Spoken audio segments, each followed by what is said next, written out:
Hello, everybody. Happy Friday. Welcome to the Ride Home podcast. After a little week hiatus, we're very happy to get... Oh. I kind of got stuck in that. Alrighty.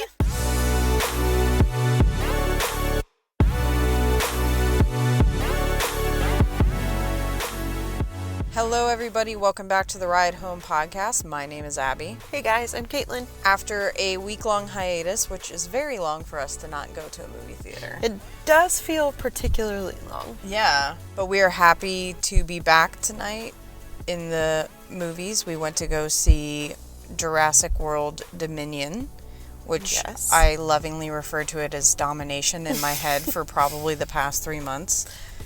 I honestly think it could have been called Domination. Yeah, I mean, it would have been the same thing, Yeah, right? Same thing. So, I don't know about you, but the word that I'm going to use to describe this movie coming right out of the doors was something that I was not expecting to use for this movie or any Jurassic Park movie for that matter.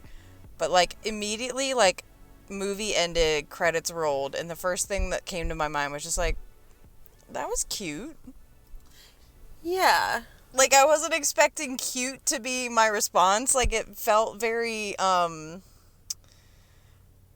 maybe they were going for not cute, and that's what I... Yeah, I don't think that they thought it was going to be cute. No. My first word that I would say is messy. Oh, very messy. That was one of the most all over the place plots and cast of characters that I've maybe ever seen in a movie. If you haven't seen the last Jurassic World, you almost have to understand this movie because they gave no setup. None at all. Whatsoever. Which usually, when you go see a sequel, there's a little bit of information that connects it back. They did not connect it back, and they just jumped right in. Oh, I'm just going to say it. If you haven't seen the second Jurassic World and you are concerned about spoilers in any way, shape, or form, as much as we would love you to be here, just don't. Yeah. Just turn us off, go watch the second Jurassic World, and then come back to us, and then we can talk. Yeah. Okay, so now that those people are gone, if you don't remember the last Jurassic World, which I very much didn't.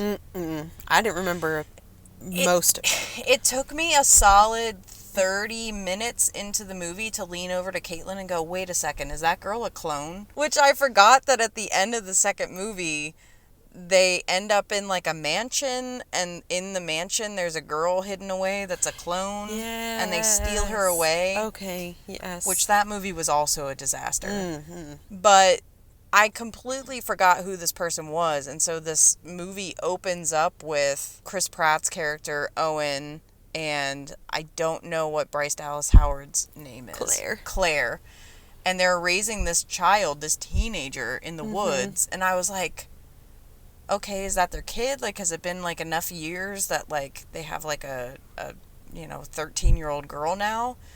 And then the first conversation with the girl, she just whips out, a heavy British accent. Right. I was like, oh, that's not their kid. No, not their kid. Which, I don't know if you caught it, because we did, just full disclosure, we did walk into the movie a touch late. So it had, already started when we walked in, but they did mention that she was a clone. Oh, they did? At the beginning of the movie. Actually opens with, almost a found footage kind of. Yeah. It was news story about dinosaurs taking over the world. It was a YouTube report. Yeah, which also very interesting choice. With a really terrible host. Yeah. Really strange choice for an opening of a movie. But anyways, that happened, and in that they that newscaster mentioned this potential clone, quote unquote.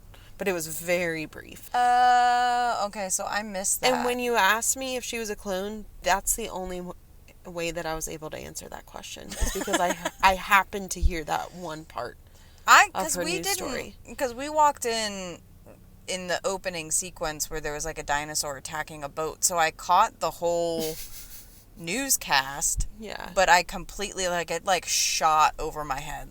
it was super not a big deal. Like, it was very they just brushed mentioned over. it under. Okay. So, watch the second one before you head to the theater for Jurassic World Dominion, not Domination. Not Domination, yes. So, elaborate further, mess. I agree, but go ahead. The two main reasons why I think it was messy. One, like I said, very many different plot points happening in very non-sequential order. Mm-hmm. And very jumpy. Yeah. Like, it was like... We're here. We're there. Yeah, it was like, now we're in Nevada. Now we're in Utah. Now we're in Italy. Now we're in this place. And it was like, just like cutscenes almost. Mm-hmm. That was like kind of interesting. And every time we went to a different location, there were different characters introduced, basically. Mm-hmm. So I think plot point and setting was very messy and jumpy. And then also character development was almost non-existent. Right. This movie does what a lot of 2020, 2021, 2022 movies have been doing, which is bringing back the old cast. Mm-hmm. And so you end up with a movie that has approximately 6 main characters. Right. Which is really hard to do. So many main characters. It's almost impossible to accomplish developing and creating interesting enough storylines for that many people. Let alone just like it's hard enough to make a movie and have a regular just set of main characters. But to have that many, impossible. No. And it was impossible. They very much failed at that. Yeah, they didn't execute that at all. The plot was way more complicated than I thought it was going to be. And it took them a solid half hour to even just, like, give us a clue of what was going on. Because it was just like, there's dinosaurs. And then there's also these giant locusts. Yeah, those are so weird. Like, dog-sized locusts. To us, it was like, oh my god, what the fuck are those things? And, like, everyone in the movie was like, yeah, those are definitely locusts. Yeah. And I was like, I don't think, when did we come to a time where... that's what locusts are. Right. But I guess in this world, that's what locusts are. Yeah, so they're these, like, genetically modified locusts that are the size of a small dog, large rabbit. I don't even know how to explain them, but they are these huge locusts that are basically killing off the crops around the world. However, people who are using the crops developed by this one specific company, their crops are surviving. Right. And so Ellie, who is from the original Jurassic Park, Ellie Sadler, she goes on this mission to basically figure out if somebody is doing this on purpose. Mm-hmm. So that's her storyline. Right. She loops in Alan. And so they have their whole thing. So it's not like this, a lot of movies now that they incorporate the old cast. It's like they show up at the last minute and there's this like aha moment. Like Ellie's like a main character from the beginning. From the beginning. So we have that plot point. Then also we have Owen and Claire raising this girl in the woods, and also Owen's not pet, but like Owen's trained raptor Blue is also living in the woods with them. Still there. And it turns out that Blue was able to reproduce her own baby, much like the dinosaurs in the first Jurassic Park. Mm-hmm. Female, like, just reproduces on her own. And that baby and also the clone girl get kidnapped at the exact same time by these people. And so Owen and Claire have to go and retrieve them. If I told you those two plot points were to connect in any way, shape, or form, I think anyone would be like, how? Mm-hmm. And the answer is they don't. It almost felt like two completely different movies happening concurrently at the same time. It felt like one of those plots was just kind of trying to like be an homage to the original Jurassic Park. Mm-hmm. And then the other plot was just like the third Jurassic World. Right. It was like 2 different movies. But honestly, I would say it's 3 different movies, because it was that, and it was that, and then it was also this, like, mystery, like, government corruption, but not really government, like, corporate corruption, kind of mixed with, like, themes of current issues, like the food industry and the environment and corporate corruption and using the earth for profit, and all of that was tied into another plot. But wait, there's more. So there are all of these plots, and I think the one thing that I struggled not to laugh audibly at during the movie was every time they would, like, try to connect the plots with, like, an aha moment. Ooh, it was reaching. Reaching so far. Yeah, I'm just gonna have to say I agree. It was a mess. But it was a cute mess. It was a cute mess because, for me, the reason it was cute is because I'm fucking obsessed with the dinosaurs. The dinosaurs reminded us of our cat for some reason. The whole time we were just like, oh my god, that's Frank. Franklin is a little baby raptor. He's a little baby raptor. Yeah, it's the best part of the movie is the dinosaurs. The dinosaurs are amazing. I don't think you could ever complain about seeing a dinosaur on screen. No. And, like, the action sequences with the dinosaurs are just incredible. I mean, I have to say that the action sequences were really good. They were very well done. But, like, the rest of the movie was just sort of a train wreck.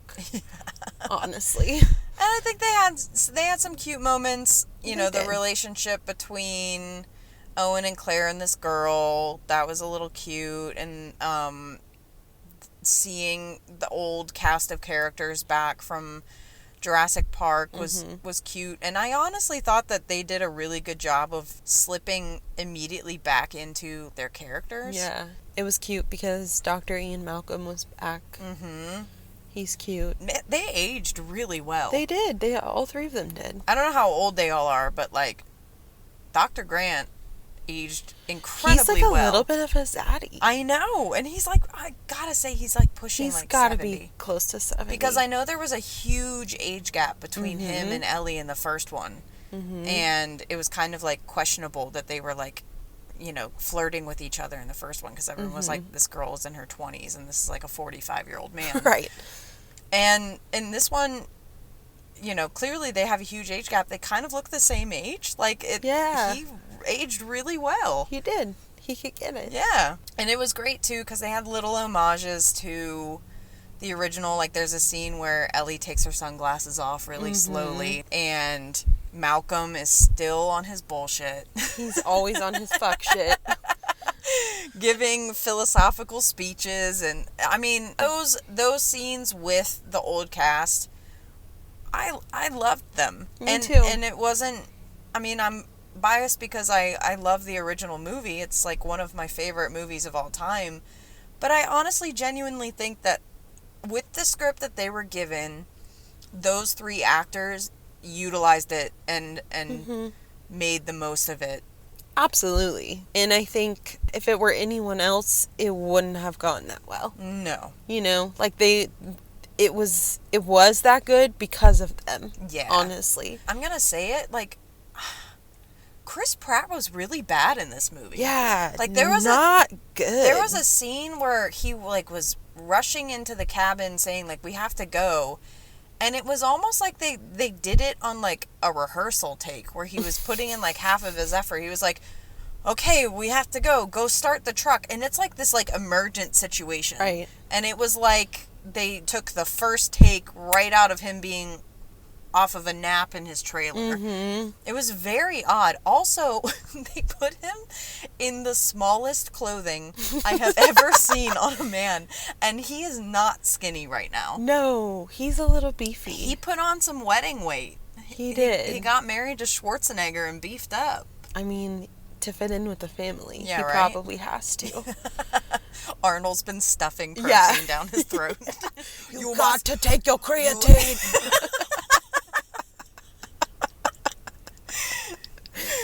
They filmed that scene where he's barely alive right after Arnold shoved like 6 ounces of chicken breast down his throat.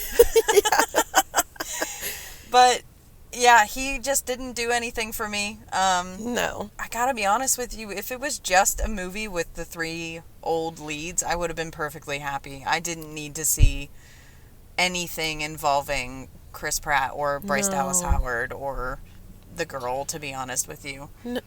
However, there is an original cast member in the movie who is in the trailer, so it's not a surprise. Dr. Wu, who is in the original, he's the bioengineer who basically developed the whole thing from the original. Mm-hmm. They had him play sort of he's not washed up, but he's kind of like this like tormented scientist mm-hmm. who's dealing with like a lot of ethical issues in his mind. And I typically, like, I like that actor. Like, he was in SVU. Yeah, he's the psychiatrist, the child psychiatrist or whatever. And, like, I've never had an issue with him before, but the way he played this character, it was actually laughable. Like, he looked like a broken little old woman. First of all, yes, because he was wearing, like, a granny cardigan. A granny cardigan and a long wig. And he looked exhausted. He looked so tired. He just wanted a nap. He is so tired of making dinosaurs. I know. He's been making dinosaurs for 30 years. So long. He's been working so hard in those labs. Like, please let that man retire. That man needs to retire, and also Chris Pratt's character needs to retire putting his hand up. Oh my god. The whole movie was just Chris Pratt putting his hand up to, like, shush a dinosaur. Like, he was, like, shushing a T-Rex, and I was like, honey, I don't think that's gonna work. I don't think they listen. No. I did appreciate, though, that in the scenes with the T-Rex, Alan had his connection to it again. Yeah. And there were good scenes. There were really good scenes. It was just, like, none of them went together. Like, it was just like, okay, well, like, that by itself was a good scene, but then, like, it's connected with this other very random scene with random people. Yeah. There were a lot of random, superfluous people in this movie. Some of the superfluous people were actually good. Like, there's this character named Ramsey who's really good. I really liked his character. Yeah. And there's also a pilot character. I think her name was Kayla. Mm-hmm. And she was good too. Yeah. So there were some like extra side characters that were interesting. And the bad guy in this movie is also from the original, but I'm not going to say who it is. No, we can't say who it is. Not going to say who it is, but when I realized it, I was like, oh my god. So there were little parts that were, it was like a little bit, that's interesting. Yeah, it was. It was. But still just not cohesive. No. Like, not, it was just bothering me. Because, like, every time it, like, cut to a new scene, I was like, but what is that? What did they didn't. I think the best way I could describe this movie is you go to a potluck and you fill up your plate with stuff. And the first thing you try is just the absolute worst, unseasoned, just sloppy, pulling apart, wet mac and cheese. Oh, God. And you're like, oh, well, let me try this fried chicken that somebody brought. And it's just the driest fried chicken you've ever had. Oh, my God. And then you eat a really, really just amazing 7-layer dip that you're just like, oh, my God, I want to eat this again. Like, that was so great. I'm going to go back for more. I'm going to get more 7-layer dip. And then you remember that you had the worst mac and cheese and the worst chicken of your life. So it's like, I keep remembering that there are little parts that I like that I'm excited about, but then I go back to, that was a disaster. So, needless to say, small popcorn. Small popcorn. I hate to say that. And like a pretty small one. Dude, I just, hurts my heart. I didn't think I was going to give it a small popcorn. Like, going in, I thought it was going to at least be a medium. If you're interested in seeing this movie, if you're like a huge Jurassic World, Jurassic Park fan, go see it in a theater, enjoy yourself, get popcorn, and enjoy the experience. I didn't hate it. No. But if you're a casual viewer and not somebody that considers, like, Jurassic Park as one of your favorite movies of all time, like I do, you can absolutely wait to stream this. Yes. Also, speaking of going in, we didn't... Yes. We didn't talk. We'll post it to our Instagram. We absolutely will post it to our Instagram. But there was a badass Jurassic Park Jeep. Somebody decked their Jeep out like an OG Jurassic Park Jeep, and it was amazing. It was like a Jeep Wrangler in the parking lot of the movie theater, and I was like, and I took a picture of it. Well, guys, that does it for us. I hope you have a great weekend. Do something that's more fun than going to see Jurassic Park. Yeah, Jurassic Park. We wouldn't recommend seeing that this weekend. No. Just do something else that's fun. Go outside, get some sun, eat a good ice cream cone or something like that. Yeah, something nice and wholesome like an ice cream cone. All right, everybody, have a great weekend. Thanks for joining us on the ride home.